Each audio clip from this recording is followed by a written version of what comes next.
Hello and welcome. I'm very happy to be here again with you, and hopefully today with sound. Sorry, I forgot to alter the settings to include the external, microphone in the last video. So apologies if you weren't able to suffer the background noise. I was able to pump up the volume, but that also meant the background sounds were louder also, which mightn't have been a conducive talk to listen to as far as peace, calm and tranquility is concerned. Hopefully you were able to focus on the content, the words, and the space, the sounds, the lack of sounds between the words. This is mindfulness. This is the practice. As now we have the passing train, which on this occasion you can hopefully hear my voice above, rather than it masking the sound. But even in the previous video, if you focus your attention on what's being said, whether you agree or whether you disagree, you're still training the mind to concentrate, to focus, much like we do with the meditation object in our practice. So we have hopefully light action musics, or whatever the saying is, before the clapperboard goes down. I've got the light on, we have the sound, a fan. Today, it's on number 3. The rain, it's been pouring and pouring and pouring and pouring. It seems like forever, but I think it's only been a few weeks. And if you were unable to listen through to the whole of the last talk, just to sum up, I mentioned that I'd been away for a few days to stay in a forest monastery, hermitage, establishing contact with my Sangha, but also with my own practice. Far away from here with any responsibilities, but not too far, just an hour's journey, but seemingly in a remote forest jungle on an island that can only be got to in a small boat, away from everything. But you're never away from your mind, your thinking mind. However, this does give the opportunity for that mind, that thinking mind, to settle and become calm and tranquil, experiencing samatha, which leads to vipassana, seeing clearly. And seeing clearly what we've been experiencing previously. So the background noise of the previous talk, hopefully, is a contrast to the, I hope, clear sound of today's talk. We will see. I also had to leave the country for a very brief excursion, as is a requirement of my visa. So a quick trip to India and back. Again, try and listen to yesterday's talk. I explain and talk about that a little bit more, if you can. And now we have maybe a break in the rain, or maybe it's finished, the very heavy rain that we've been having. The electrician came an evening or two ago and sorted out the problems I was having in the kuti, where I stay. That's now fixed. So that doesn't mean there aren't other projects that are ongoing here. We've identified some leaks in the roof of the new building that I'm sitting in now, this Samadhi Sala, the meditation hall, which will, I think, be fixed when they eventually, if we can get round to organising the roof being finished off. It still has to have the edges, that's not a very good explanation, the edges put on. And we're yet to commence work on the external toilet or facilities for washroom facilities for visitors. And I've recently had a visitor. It was very nice to have a visitor whom lives in Thailand but coming originally from England, whom spent some time here with me discussing Dharma, but also very kindly went out and sourced and brought back with him a huge number of trees, new trees, saplings to plant, and other plants to plant around in the surrounding grounds here, to replenish the nature that was damaged during the construction process, and provide some screening and just some natural beauty. So very grateful for that, anumodana for that. That is really the kind of support that's instantly visible, as was the construction of this meditation hall, instantly visible. The behind the scenes stuff, the repairing of leaks, the electrician fixing fans and the odd light, is a little bit sort of behind the scenes, but we will understand that's the way of the world, that's the way things are. So the next project, and something that I thought of quite a lot whilst I had this visitor, who kindly sat patiently through my long answers to his concise and short questions, that we really do need to get this toilet facilities for visitors. I can't expect them to use my very basic facilities in the kuti, and technically that's not really appropriate. So that's the next project for us to get on with, and I've already got quite a bit of support coming in for that, and once it gets a bit more practical to do so, hopefully work will commence, which will also enable us to have or make an independent water supply for the kuti and for this meditation hall, whereas at the moment we're reliant on a neighbouring source for the water. So, without further ado, as they say, let's move on with your comments and questions, because there's a certain amount of catching up to do here. And the first, I'm not sure whether this has already been done. I may have left this in by mistake. We'll soon work that out. If two in a row become familiar, we'll know. So, hello, it's me again. Thank you so much for doing these videos. That's okay, you're very welcome. It's my pleasure. Why have you decided to travel instead of staying in England at a monastery? Well, that's quite could be a very long answer, or a short one. The easy short one is, I think at the time, when I was ready to ordain, I was approaching the age of 50. And the local monastery in England doesn't ordain people over the age of 50. So that's the easy short answer. But nevertheless, that isn't the right answer, because I think I'd been going there for a number of years. That's just a guideline, and I'm sure they would have been open to persuasion. But the main reason being is I wanted to immerse myself in Buddhist culture. That is, living in a Buddhist country. In such monasteries, in Buddhist countries, being immersed in Buddhist culture, they have the full support of lay practitioners, and this gives monks and nuns the opportunity to really integrate with society, rather than being in a segregated, separate layer of seclusion that is created by having a Thai forest Buddhist monastery in a non-Buddhist culture, which is reliant on a hub of upasakas and upasikas, which is perfectly okay and very successful.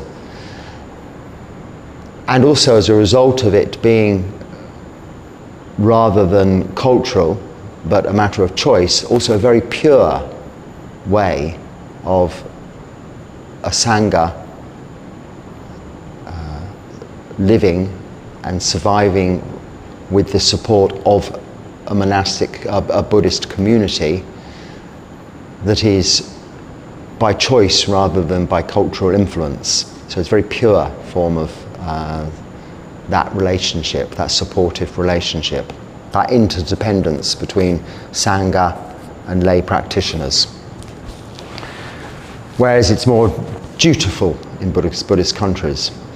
But my personal preference was to immerse myself in something entirely different, far away from what I'd grown up in and what I was used to. So my own country would have still had, and still does, I suppose, in the back of my mind, have the distractions of the past, which can be put aside living in a monastic environment, but with your family and maybe friends having access to you and you them, you're not really renouncing worldly life as much as you might. You'll probably find that most of the monks, I think I'm right in saying, in those monasteries in England are from other countries, perhaps for the same reason.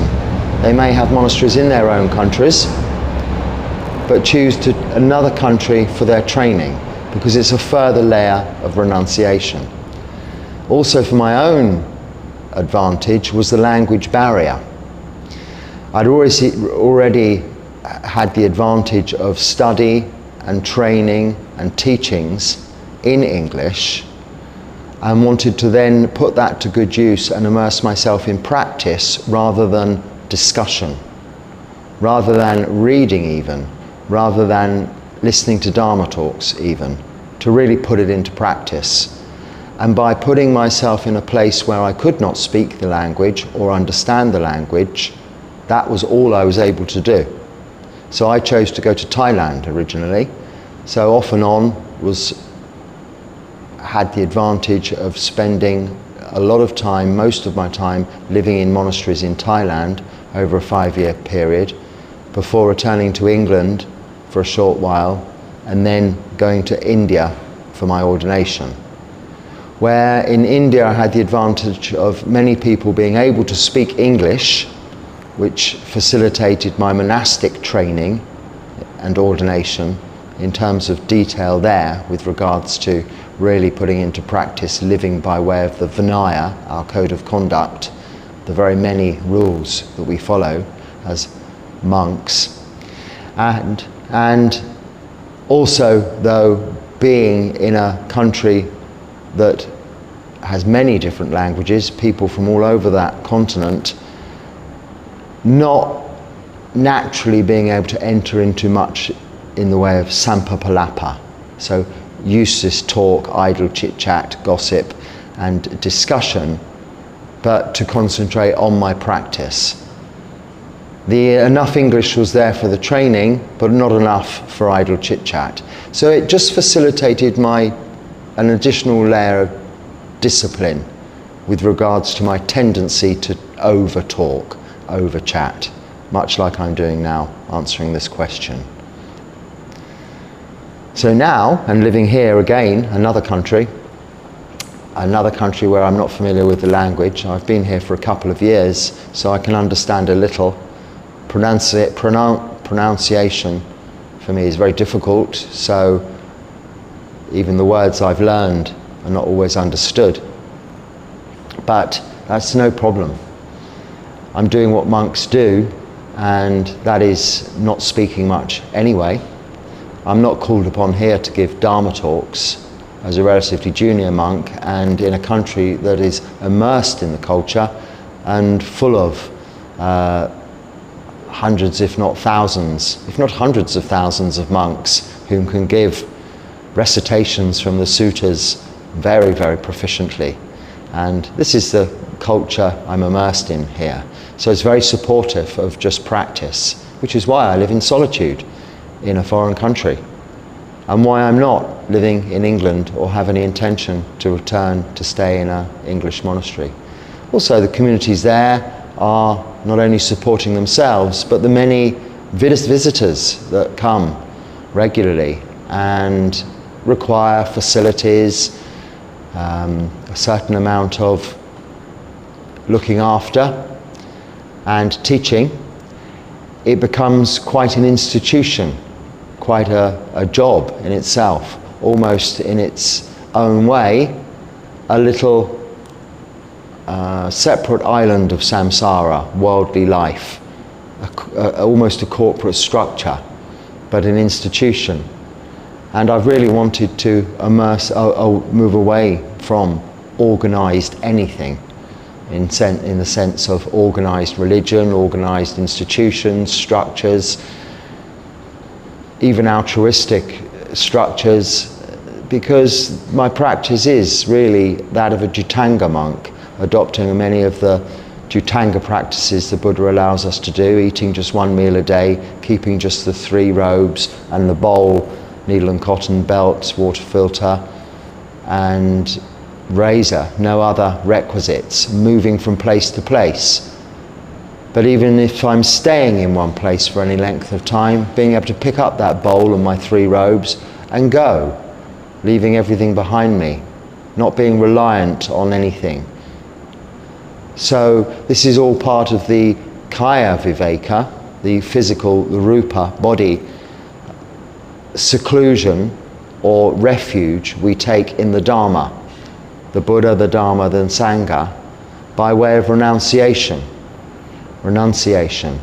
When one lives in a community with responsibilities and lots of supportive structure around you, you know, perhaps a comfortable room to sleep in with a bed and albeit quite low on the floor, but a bed still, and maybe a little desk and a chair and a PowerPoint and a reading light and all of these facilities and an ensuite shower room with hot water is not my ideal for practice that I've chosen, which is more to go back to the original way of living that the disciples of the Buddha were experiencing whilst wandering and moving from place to place. Even though staying in one place, my facilities are still very limited.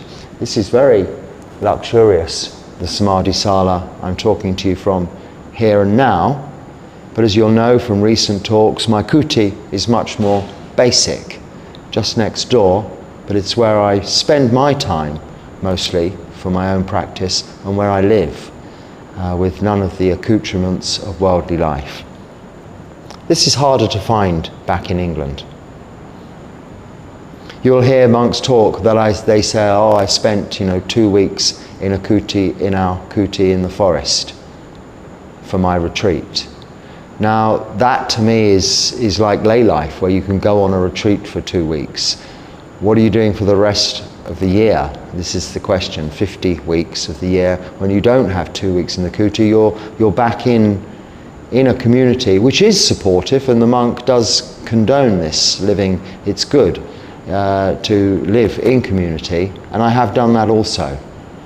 But now I choose to live in solitude all of the time. Right. So during one of our questions and answer sessions, would you kindly lead us in a metta meditation? No is the quick answer, because these questions and answers sessions, or where I'm sitting here answering questions, your comments, which I'm very appreciative of you sending in, I do that. So when it comes to doing guided meditations, when I have the opportunity to do so, which will be hopefully when the rain eases off a little bit and things settle here, so that it's conducive to being able to record a longish video which will guide you into meditation without interruption of, say, a thunderstorm or whatever might come onto your screen or into your ears in front of you. And for that reason, because of the nature of where I live and how I live, that's never an up-to-date, has not been something I've been practically set up to do. We're only just now getting the audio quality right, and you even being able to see me right. But for a guided meditation, it should just be sound, the voice of another, helping to guide you. You may or may not know that really metta meditation is not a particular practice of mine, or one that I would give guided meditations for, other than at the beginning of meditation for a warm-up, or at the end of meditation for a cool down, to remind us to remember to have metta, loving kindness, but also karuna, compassion, also mudita, joy for others, which leads to the fourth of the four Brahma Viharas, upekkha, equanimity. For firstly ourselves, loving kindness for ourselves, and then those that are nearest and dearest to us, and then those that are not so associated with us, and then those that are perhaps not our enemies, but those that we don't associate with well. And then maybe those that are not our enemies, but we're not fond of, or we don't like, or we even hate.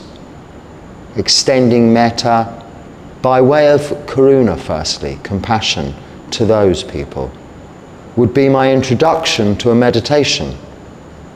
Sitting, listing by rote, names, origins of those names by way of countries, and then extending geographically into the universe, up and down, is something we chant in some of the chanting, and is a beautiful reminder, but again as a warm-up or a cool-down from meditation, not a practice in itself. I personally don't practice exuding metta, radiating metta to the universe. I believe metta is a quality, as is karuna and mudita, we develop within ourselves. So when you encounter others, whether it be other humans or creatures in the jungle, both friendly and unfriendly, if you have metta in your heart or in your citta, you will have a response of non-aggression also. You're giving a gift of fearlessness by keeping precepts. Metta is a whole development process coming from living within the parameters of the Noble Eightfold Path, and a quality along with karuna and mudita we develop, leading to upekkha, equanimity. So it isn't, even if I was giving guided meditations, something I would spend 40 minutes talking about metta, loving kindness. But would hope that from the practice of anapanasati, observation of the breath, concentration of the mind, the allowing of the mind to settle and become calm into samatha, tranquility, peaceful states of mind, to see clearly the characteristics of existence, that is vipassana, this will lead to samadhi, deeply absorbed states of concentration, focus, absorption into a meditation object. Much like being absorbed into a good book or a movie where nothing else is distracting you, even the discomfort of the body, but also the goings-on of the thinking brain. This leads to, like I've just repeated a couple of times, from the development of those qualities of metta, karuna and mudita, it leads to upekkha, equanimity, when you finish your meditation. A more tranquil way of living and being. And leads you to be able to, with all those creatures and all of those people you interact with in daily life, with all of your actions of body, speech and mind, demonstrate loving kindness, metta. Not exuding it, radiating it around the universe while sitting comfortably in your meditation posture, in your hall or your home, on your chair or on the floor, but when you're actually with people, when you're with animals. This is metta to me. It does come from reminding yourself, yes, with lists and by rote, but prior to meditation, like chanting, and at the end of meditation, if necessary. So when I get the opportunity to maybe do guided meditation, it will be about bringing our attention, our focus of attention, into really what's happening in the present moment, here and now. Rather than thinking about stuff and trying to change stuff that we cannot change externally. We're not praying here for something, we're not worshipping anything, we're doing what we can do in the present moment, here and now.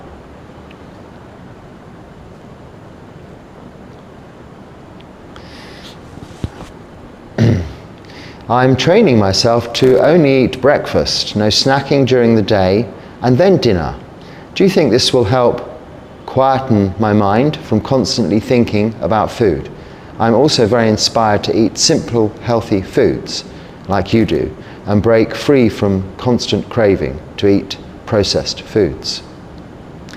Well, yes, and it will help quieten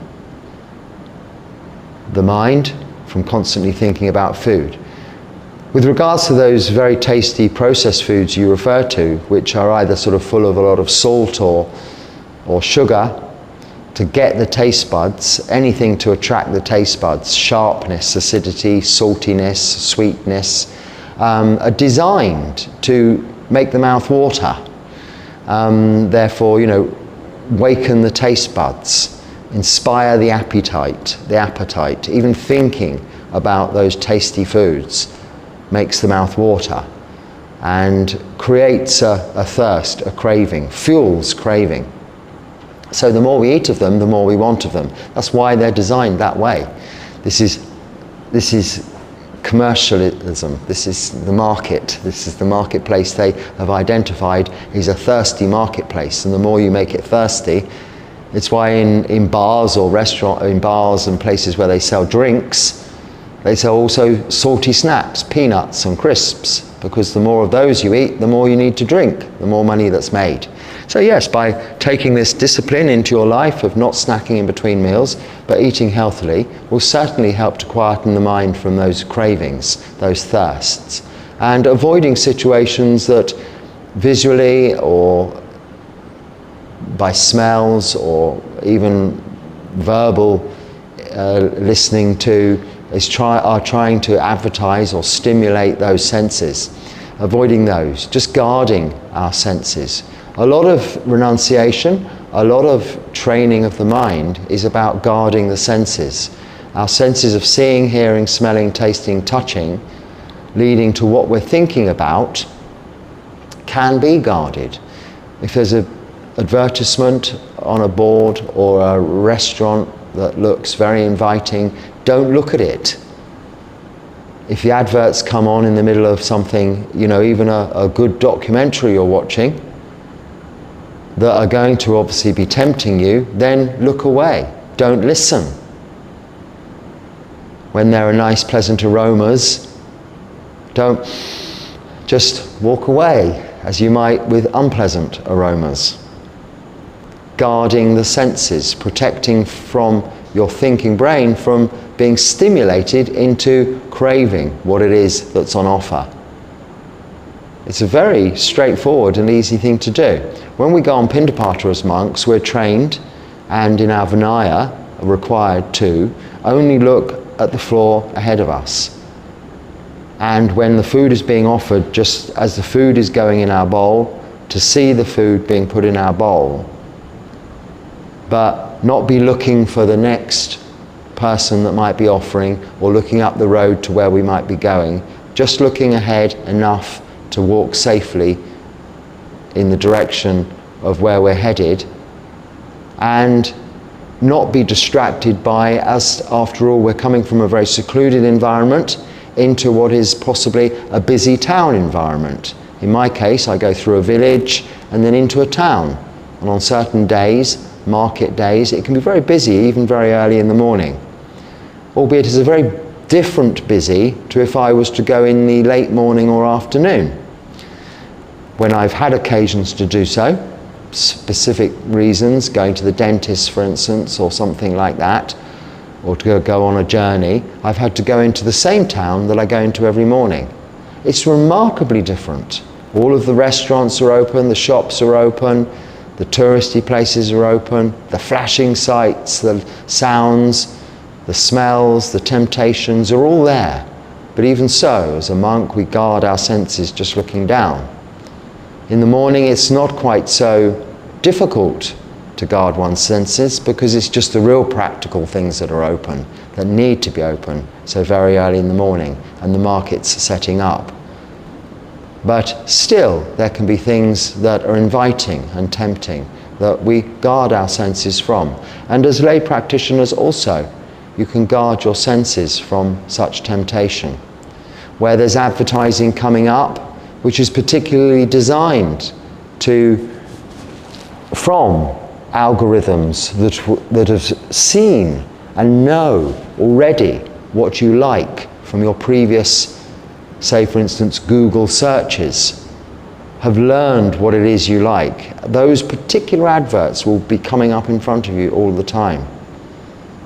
So when people say, oh, well, why are adverts for fried chicken and beer and, I don't know, dancing ladies coming up on my YouTube feed before a Dharma talk, which I haven't had that comment just recently, so hopefully they're not, but if they are, it's because you've looked at that stuff or responded to that stuff or even searched for that stuff previously. Even in a previous life within this life, this algorithm, this has a memory. It knows what can tempt you. It's the modern day version of Mara, the temptress or temptor, that personification of our defilements, greed, hatred and delusion, lobha, dosa, moha, the causes, the root causes of desire, thirst, craving. So yes, you're sensibly guarding your senses, hopefully, but in a practical way, just eating at sensible times. Now, if you're not working, you could replace the evening meal dinner by having a good lunch, therefore freeing up the rest of your day until you go to sleep after your evening's meditation. Not to be involved with cooking or preparing or thinking about food. But of course, if you're working, that might not be practical to do so. But try and have an evening meal quite early, as soon as you get back from work, because then it's over and done with, finished. And you can then practice for the rest of the evening. Don't leave the washing up until the end of the evening. Get it all done. Eat, make it a practical necessity for nourishment. There's no reason why you can't occasionally, yes, have an enjoyable dinner or something. You're living in lay life. You're not a renunciant. But when you can, adopt a more austere practice towards eating. You can still enjoy food. In fact, food does need to taste good for us to be able to digest it. This is why advertisements stimulate the taste buds and make the mouth water. The mouth is watering to aid chewing and digestion. It's all part of our biological structure, but we can train it and control that to some extent through guarding of the senses.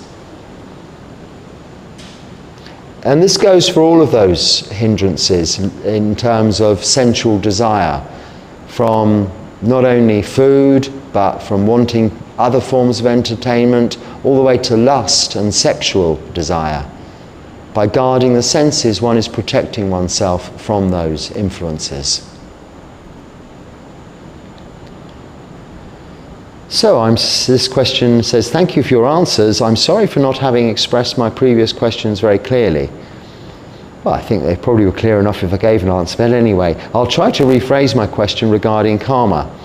Does the lack of belief in rebirth and karma count as doubt about the teachings, which would prevent a person becoming a sotapanna, or not? I hope this is clearer. That's very clear. And yes, the lack of belief in rebirth and karma is doubt in the Dharma, in those teachings, which would prevent one from becoming a sotapanna.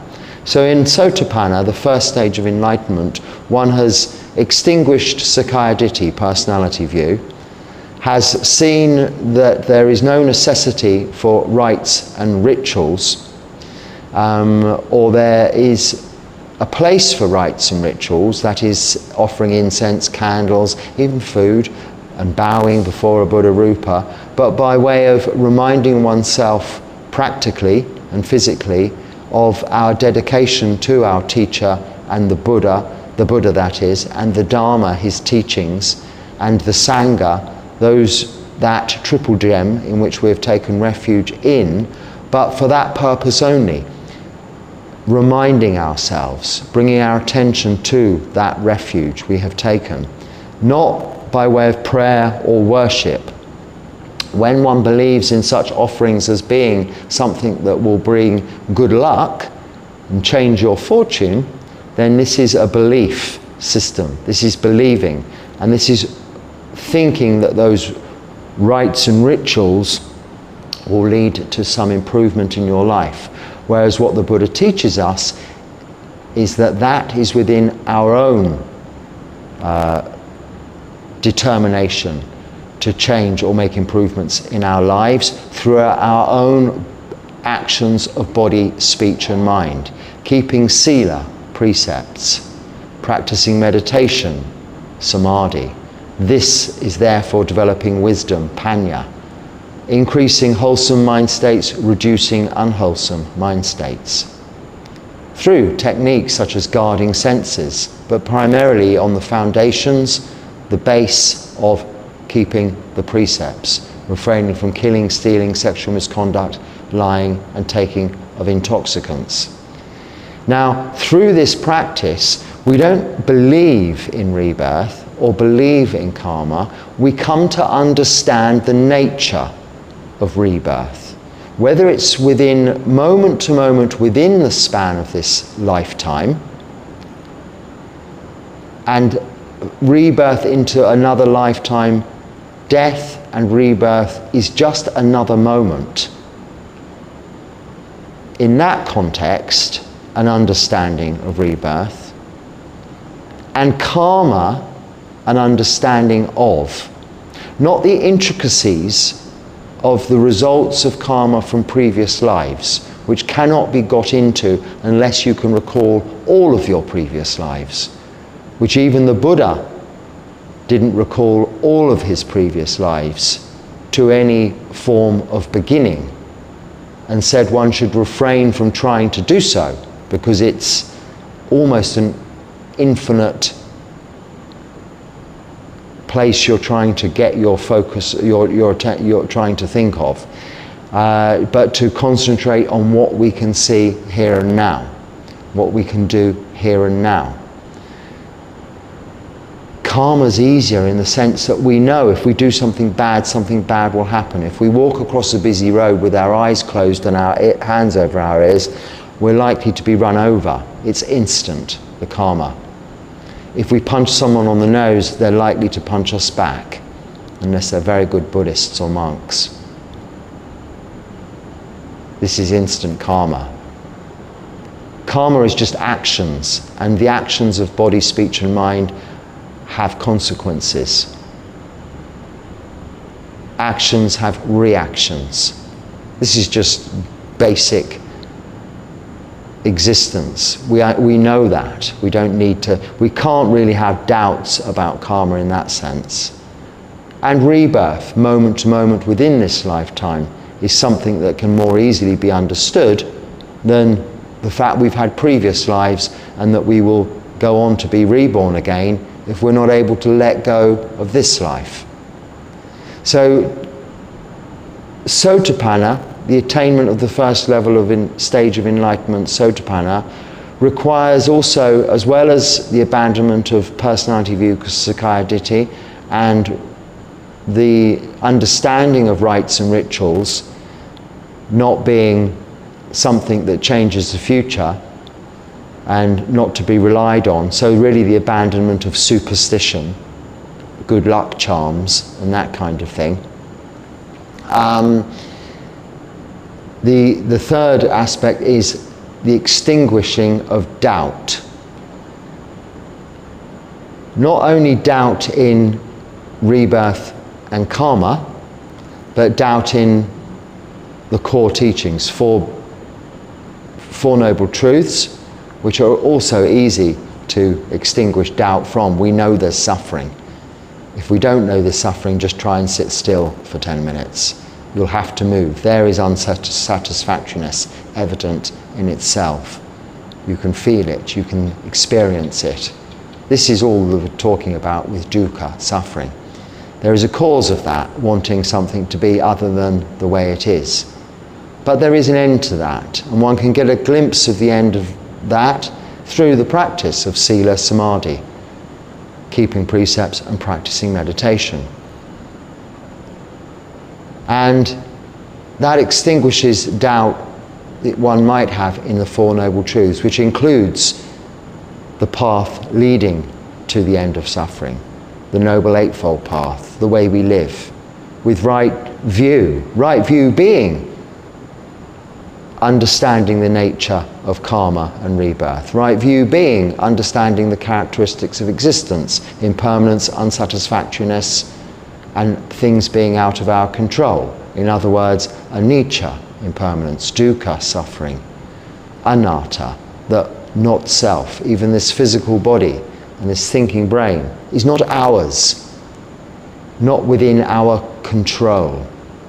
We can guard our senses to stop it reacting, yes.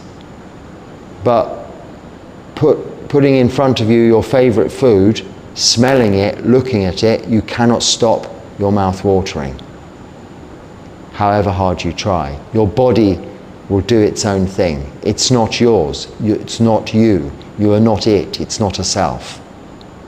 This is anatta. This is right view. Then there's right intention, right speech, right actions, right livelihood. Then right effort to keep those precepts, but also right effort to practice. That is meditation, as well as keeping precepts. So it's followed by right mindfulness and right concentration, or right meditation. Practicing meditation each and every day, for longer and longer if you can. But getting to a nice comfortable level of meditating for an hour in the morning when you wake up, and an hour in the evening before you go to sleep. Then you're really practicing as best you can. So this would be attainment of sotapanna when you've abandoned, you fully understand, you've abandoned personality view, sakkaya ditthi. You've abandoned rites and rituals. The word for which in Pali has once again escaped me. Sila, not to be mixed up with sila, but sila para bumps, I can't remember. The abandonment of that, and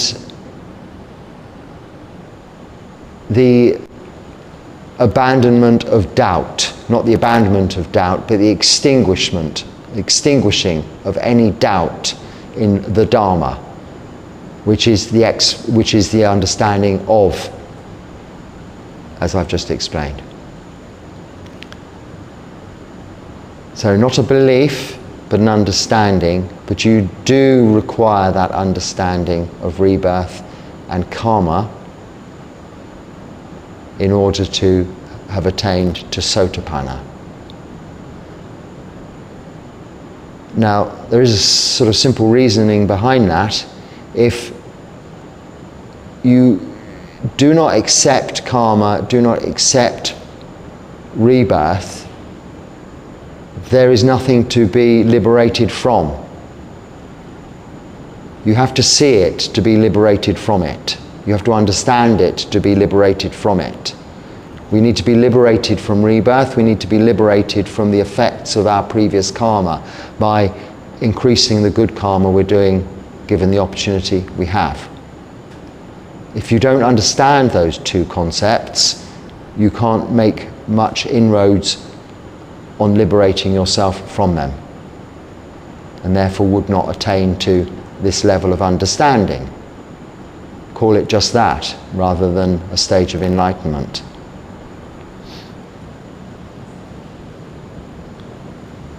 How much longer do you plan to stay in Sri Lanka? Well, now I have another 6 months, so there we go, or another 177 days. Every 180 days, every 6 months, I have to leave the country and come back. But I can do that all within 24 hours. I can literally do it by going either very early in the morning or very late at night, and coming back late at night or very early in the morning. The latter is preferable, because then I can go late at night and come back early in the morning. I don't really have to think at all I'm traveling overnight. I don't have to think where I'm going to stay. I don't even have to take, as long as I'm back before dawn, take with me my pindapata, my bowl, or my sangati, my third robe. But I do, just in case I'm not granted a visa or an extension and cannot return. But other than that, when we go from A to B, we always take our bowl and our sangati, because we go from A to B with no assurance ever that we're going to be coming back to A.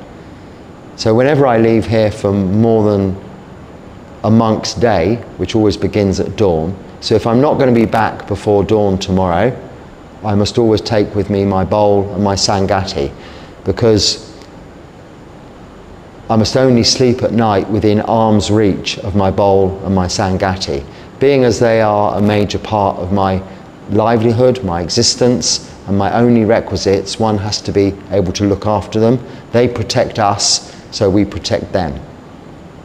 So it's not a clinging, they're a necessity. The bowl is my livelihood. It's the way I'm fed every day, as I will be going on pindapata shortly this morning. And my visitor from Thailand, but is originally from England, has been able to join me on pindapata on one occasion, and again hopefully today will join me. And also on then going to the local government hospital and redistributing all those alms I receive, because I only need a very little amount to eat, but I'm offered a lot. So each and every day, as part of pindapata, on my way back, I call into the local government hospital and distribute the surplus, the nice snacks and the food and the packets of biscuits and snacks and crisps, all of those tasty things you were talking about, and the breakfast foods, the hoppers, the little bits of rice and curry and things that are available, and the breads, to the men's ward, the ladies' ward, the children's ward, and make sure that they all get something evenly distributed amongst them all.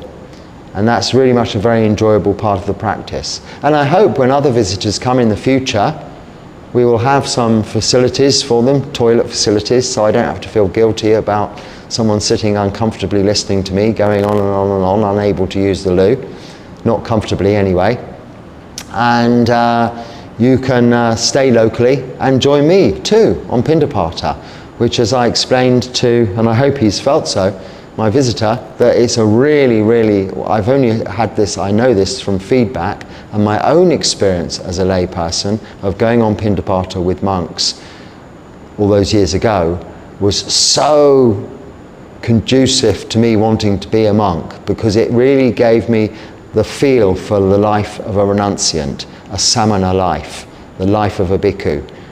That part of the life that isn't done in the English monasteries, only on special occasions or once a week, because it isn't in a Buddhist country, and it isn't always even environmentally supportive to go on pindapata each and every day with bare feet and just your bowl to pick up food, which will be the only food you eat that day, with no further offerings.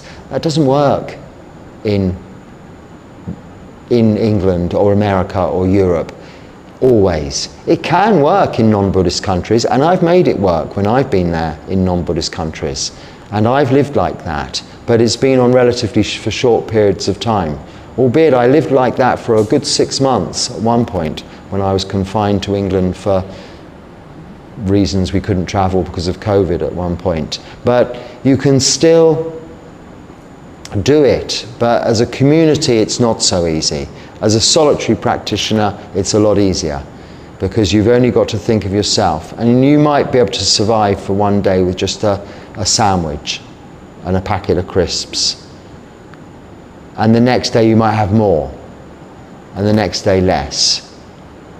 But for a community with lots of different needs and dietary requirements, it gets a lot more difficult.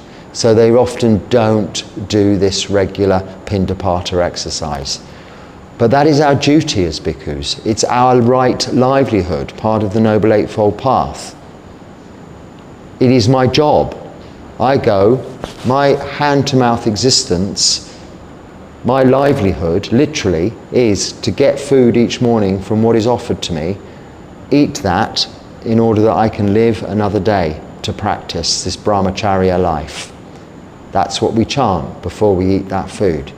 But I get way too much, so I'm very happy to be able to give that to other people in need. So thanks to everybody locally, if they see this, for their support, for that reason. And I've not really had the opportunity to explain that to the people that offer me food in my bowl until yesterday when I went to the hospital, and one of the patients was one of those people that every day normally puts food in my bowl. And for the last few days, they've not been there. And I thought, I wonder where they are. And because I'd been away, I didn't know, and I've come back, there they were, in the hospital. I think with a family member, not as patients themselves, but in this part of the world, often as a patient, a family member comes to the hospital and spends most of the day with you. They bring your food. They don't have catering facilities in hospitals in this part of the world, in India or Sri Lanka. Your family bring in your meals and they look after your needs, as well as the nursing staff and the doctors looking after your medical requirements. So this person who normally offers food into my bowl was there with their family member, and I suppose was surprised to see the monks actually giving all the food away. But they were happy to see that it's not going to waste, it goes to a good cause. And I hope that from that experience or that interaction, word gets round that they know that I don't just come back and greedily eat all that food myself. It all gets given away to good causes and distributed to those that need it. And this is each and every day, not once a week or once a month or on special occasions. It's our livelihood. It's our right livelihood. It's our duty. And the duty part of it is that people are seeing the sight of a samana, a monk wandering through the town or the village or the rural countryside with his bowl, hoping to get some food for that day's practice. And it was that sight, the sight of a samana, the fourth of the four heavenly messengers, that inspired the Buddha to leave the palatial life of opulent comfort to go and practice that ascetic life himself. After seeing the old man, the sick man and the dead man, the sight of the samana was so inspiring, he left his palatial life as a prince to become a samana himself. And it is that advertisement the Sangha portray by wandering on Pindapata each and every day, which is why it is our duty. We don't proselytize, we don't teach, we don't speak even. Our eyes are downcast. Maybe we'll give a little blessing occasionally if it looks like the people would like us to do so. But other than that, nothing is said. No pleases, no thank yous, no requests, no asking, no bells ringing, no hanging around even. We just walk at ordinary pace, and if we're required to do so, our attention is attracted, we just stop, open our lid of the bowl, someone puts food in it, and we walk on. This inspires people. It's an advertisement for the Sangha, the only advertisement for the Sangha and monastic life, but reminds people of that fourth of the heavenly messengers, the so important of the heavenly messengers, that otherwise would be forgotten. We can remember aging, sickness and death, it's with us all of the time. But that there are monks practicing this brahmacharya life, this celibate life, this life of just practice and nothing else, other than their duty of going on Pindapata, is so important as a reminder for people and so inspiring. So hopefully also I think this visitor, if he's coming today, might be able to just record some video once again of that event, which we will maybe be able to upload to YouTube here for you to see. There is, however, also a previous video. If you just look Pindapata on this channel, search for that. And it hasn't changed since I was first here, albeit I think at the original time at that point the location was slightly different. But after the next 6 months, in answer to your question, I plan to stay here in Sri Lanka for as long as I'm allowed to.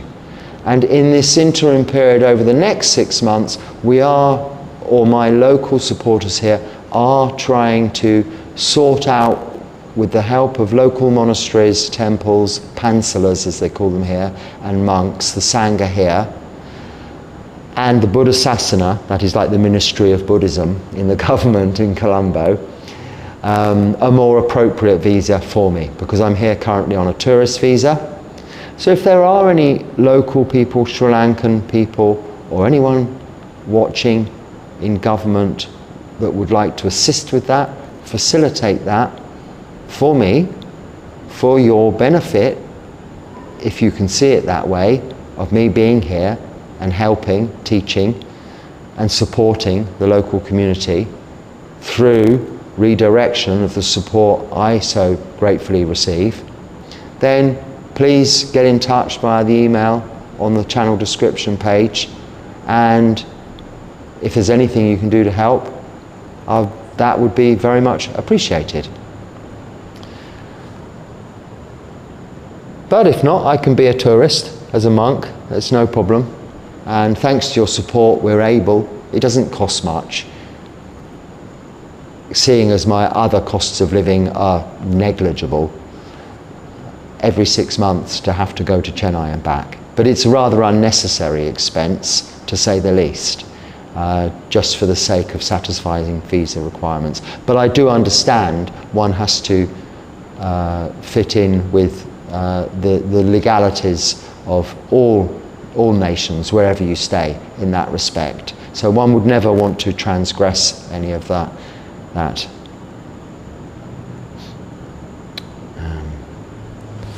Now I think, I don't know what the time is, maybe there's time for one more. I just had a look at the a list of these 40 meditation objects you mentioned, and didn't find any mentioning of sound, and especially the Om, A-U-M sound. Why are sounds and Om missing? Isn't sound even the basic thing from which our universe was created? Personally, I find Om very powerful, so why is it missing in Buddhism? So to some extent it isn't missing in Buddhism, because in many aspects of Buddhism we have, you might have heard Om Mani Padme Hum, which is a mantra, a chant, in the Tibetan and some Vajrayana traditions of Buddhism that came later, thus incorporating some of that older form of meditation and practices of using sounds and tones as a meditation object that the Buddha does not describe in the sutras. As you quite rightly say, there are only 40 meditation, well, there are a lot, 40 meditation objects that he includes in the sutras, 10 of which of those are just colours, so it's really sort of only 31 if you just take colours as one, and many of those are sort of divisions of a similar thing. But really his focus, my focus certainly, is on just that of the breath being a meditation object. Being that it is always with us, it is ever present, and it is very simple to observe breathing in, breathing out. And when one becomes a little more proficient, breathing in, the little space, and then the breathing out, and the little space, and then the breathing in.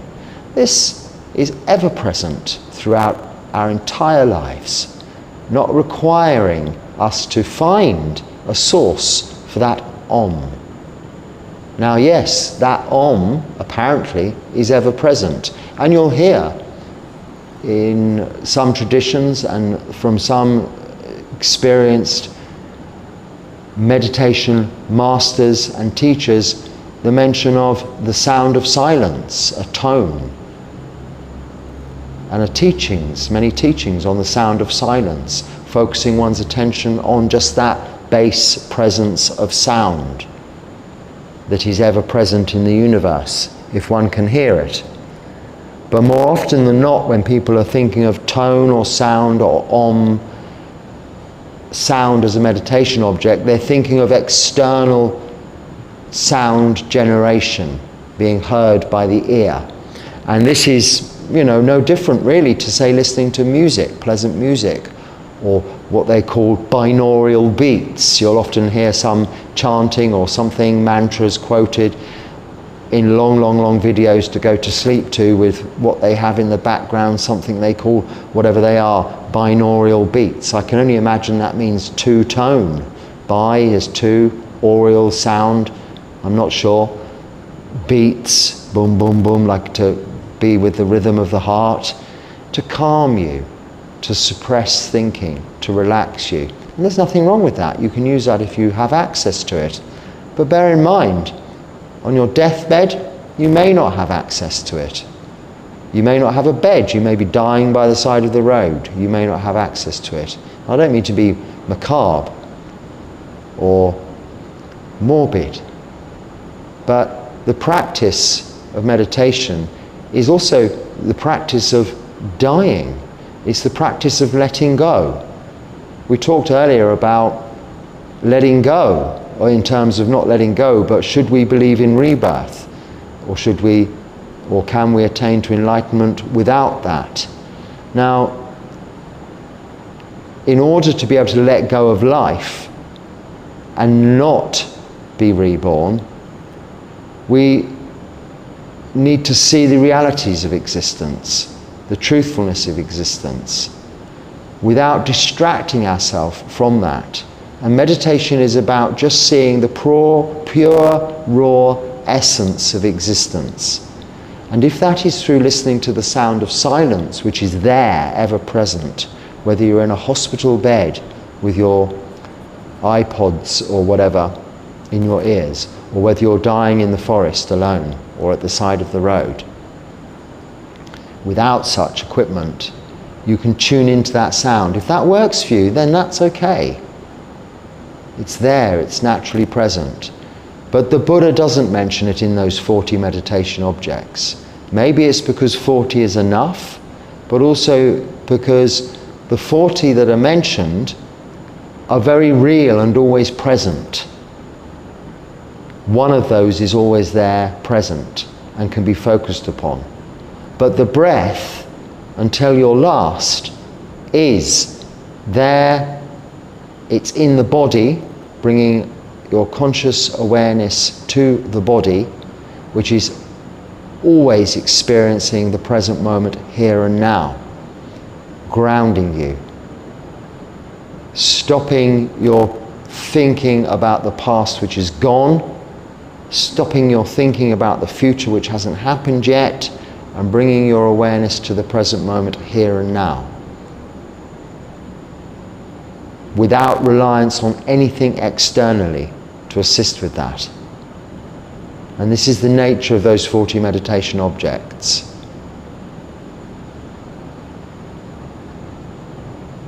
So it's not missing from Buddhism, it comes back into Buddhism in later Buddhist schools of teachings.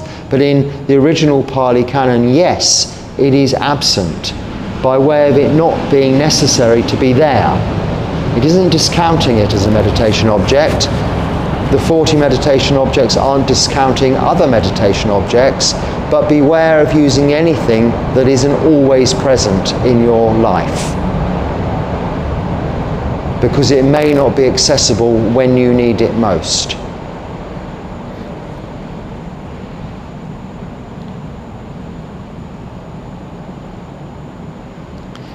So this is to make the final question. How was the process of giving up entertainment, like movies or music? Did you have movies you liked? You sold them? Question mark.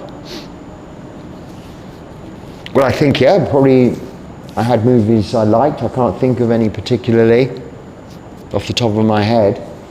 I don't know about selling them. Even in my day, you didn't really own movies. You just watch them with whatever means you have to watch them, don't you? So I'm not sure about that part of the question. Movies, not so much. I mean, to me, a movie is just a story. You watch it once, it's done. I've never been one to watch a movie more than once. I can't see the point of that. You know what's going to happen.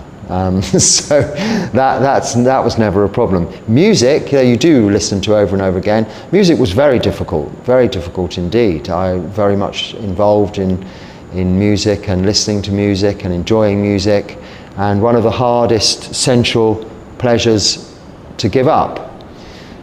So even more so than eating in the afternoon and food in that sense.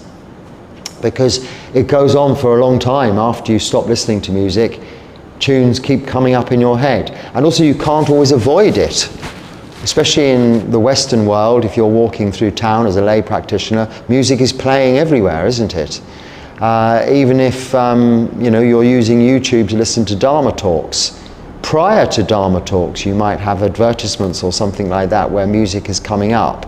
Nowadays I'm protected from it. I mean, I have no advertising on the YouTube I watch because fortunately I have the premium version of YouTube that someone pays for. So that means there's no adverts. Otherwise I couldn't use YouTube because I wouldn't want to have to sit through advertisements waiting to click a button to skip them in order to listen to a Dharma talk. It's unnecessary. There are other forms of Dharma talks I could listen to Dharma talks in, I'm sure, or read transcripts of them or something like that. But because I have the benefit of advertisement-free YouTube, then it's very convenient. I can listen to my teachers and their talks, but I don't very often. But I'm not having to ever experience listening to music, very seldomly. Maybe if I was traveling to another country, you might hear something, but the countries I'm in, their form of music isn't the same form of music that we are used to in the West. So what might be their number one tune here, I wouldn't even recognize as music. And find it hard to distinguish actually when there are festivities going on, their cultural music, their popular music, and the way they even perform their Buddhist chanting, which is a kind of music here. Seems, all very similar to me, from my ignorant ear, untrained, unaccustomed ear. So I'm very protected from music here. But even still, a tune might pop up in my head from time to time. And it's a good opportunity then to reflect upon the liberation I have from that attachment to music, that need to always be replacing the tune that you've now got fed up with a new tune that you then have to get used to, become accustomed to really enjoy as much as you did the previous tune, only to then become fed up with that tune and then have to seek and find another tune to replace that. Eventually you build a library of tunes, you can jump from one to the other. But then even with that library, when you're listening to one tune, you're thinking of queuing up the next disc or track, or however you do it these days, to play the next tune, creating playlists and such like. It's all fueling suffering. There's suffering even in the enjoyment in music, because when the music comes to an end, what next? What we're doing in this practice is we're extinguishing that need for what next and enjoying what we have right now. And if that is just the breath and just that, it is always present, pure, to a degree satisfying and conducive to calm, peaceful, tranquil states of mind, samatha, leading to vipassana, seeing clearly. And this is the practice on the foundation of sila, moral virtue, coming as a result of meditation, samadhi. This is reducing unwholesome mind states, developing wholesome mind states, as well as wisdom, panya. So on that note, I'll leave it there for today. Until next time, be happy and stay well. Sukhi Hotu.